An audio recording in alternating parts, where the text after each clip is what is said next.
Cognitive acceleration kind of does what it says on the tin. Your cognitive abilities, your thinking skills, your thinking powers get better as you get older, all right? I'm not sure that's true, actually. I haven't just passed a significant birthday. I think it starts to go off a bit. But basically, the more experience you have, the more complicated situations you put in, your brain naturally develops. Cognitive acceleration tries to speed that process up, okay? Now, probably the most serious study of this is something called the CASE project. Okay, we're not going to go into too much detail about what they actually did, but there's a few things that I think are really important. Okay, they set themselves up with a control and an intervention group. All right, they got groups of Year 8 and Year 9 students across England, and they set in each school. They found two classes matched in ability. All right, similar abilities, similar ages, similar gender mix, etc., etc.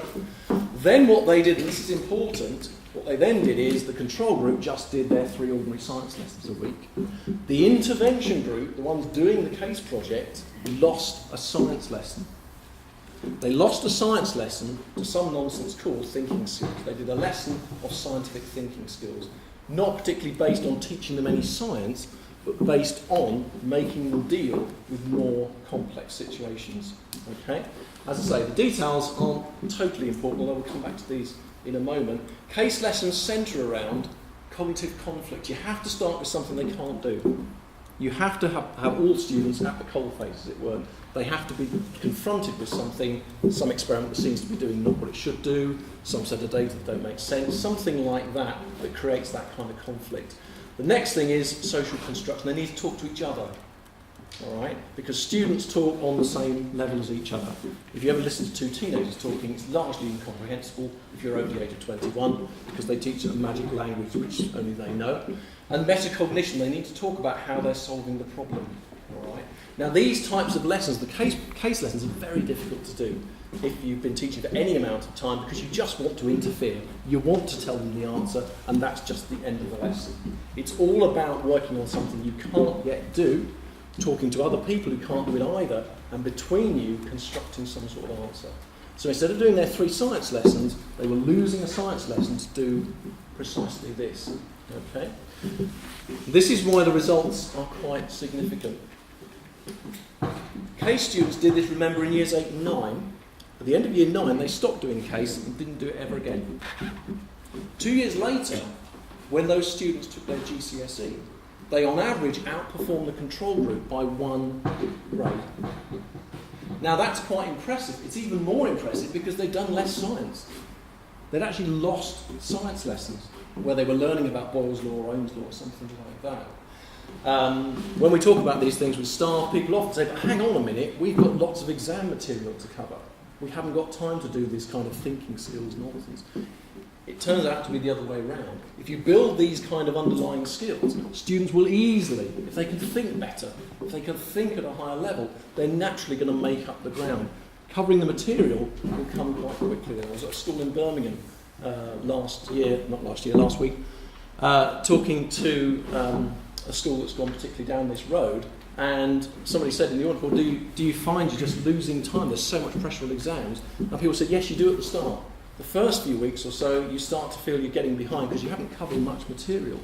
Once students get the abilities to think more independently, to deal with more complex ideas, they just motor and they catch up, and they don't just leave with high GCSE grades, they leave with other skills, which we'll see a little bit later on.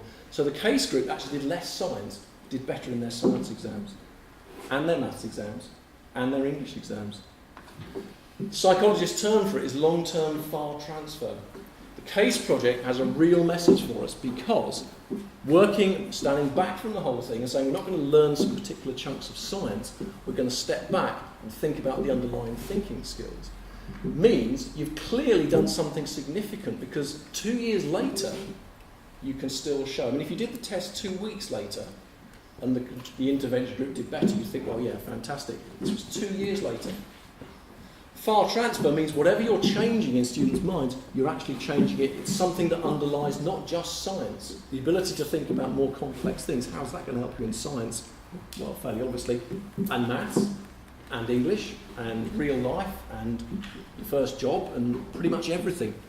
So this is why, again, we're not going to go into the details, I just wanted to mention the CASE project too, the idea of cognitive acceleration. If you build the underlying thinking skills, covering the material will kind of take care of itself, and you end up with students not just with a higher GCSE grade, but obviously going into maybe sixth form or into jobs and university places perhaps, with the ability to think a bit more independently. Okay. This one, I'm sorry, it's actually on your sheet. If you want to look on your first page, you've actually got this one. Philip Adey, the inventor of the CASE project, sadly died in January this year. This is his quote, and again, as it says, when people like Philip Adey says what the research shows consistently, means he spent a lifetime looking at this kind of stuff. It's not just the CASE project, it's been done in other countries. Getting students to focus on problems that build their thinking skills, as it says there, but it needs the conflict, it needs students to build these ideas, and they're tricky things to fit into lessons sometimes. Okay, so again, you've got this sheet in your pack because I think it's quite an important one. The CASE project is a bit abstract, it's a bit science lesson-y. This comes from a different source. You've got the lady's name there. Lauren Resnick is an American psychologist. I like this because it's a bit of triangulation. She's coming from a totally different direction. She may not have even heard of the CASE project. I'm not sure she has. And she came to these conclusions. What she did was she basically shadowed people with difficult jobs. Lawyers, doctors, I mean everyone really. People doing complex jobs, neurosurgeons, airline pilots, just whatever you like. All kinds of complicated jobs, professions, things like that. And she stood back from the whole thing and said, what are they doing in their daily life? If you're a neurosurgeon or something, she watched what they're doing and look for the patterns. And this she characterises as higher order thinking. Okay? This is kind of what the CASE project builds. Okay? By doing things like CASE lessons, you actually build these abilities. All right? I often say to staff, the last lesson you taught, how much of that did students have to do? I'm terrible at problems with multiple solutions. Like, what's the answer to question 17b? The answer is 13.5. You're not building higher order thinking, because in real life, it's just not like that. Which house should I buy? You know, it's just, there's so many variables, aren't there? How often in school do we set problems like that? Not very often. A really sort of daft example is, teachers often say questions like, what's 2 plus 2 and the answer is 4. A better question is, give me another sum where the answer is 4. Can you feel your brain?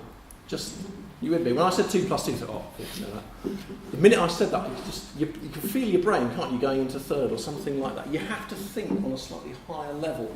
And that's what Lauren Resnick is talking about. But she's not based on looking at the classroom.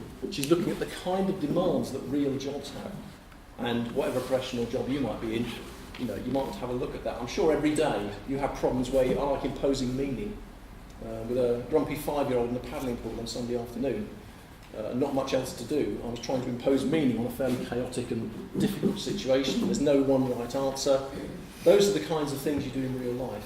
And as I say, the CASE project fundamentally is coming from the same direction. You're building these kinds of abilities to deal with complex, difficult situations.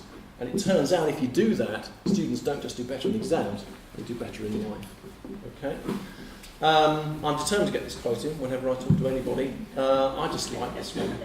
And I think having been teaching for 20 years, I think we have, certainly when I trained in the late 80s, it was about making work appropriate to students and giving them stuff that was just at their right level. And actually that's not very helpful. They don't develop cognitively as quickly as they could. And I think perhaps, I certainly, you know, when you go out into the outside world, life isn't like that. You know, undergraduate life, employment life, whatever, is not like that.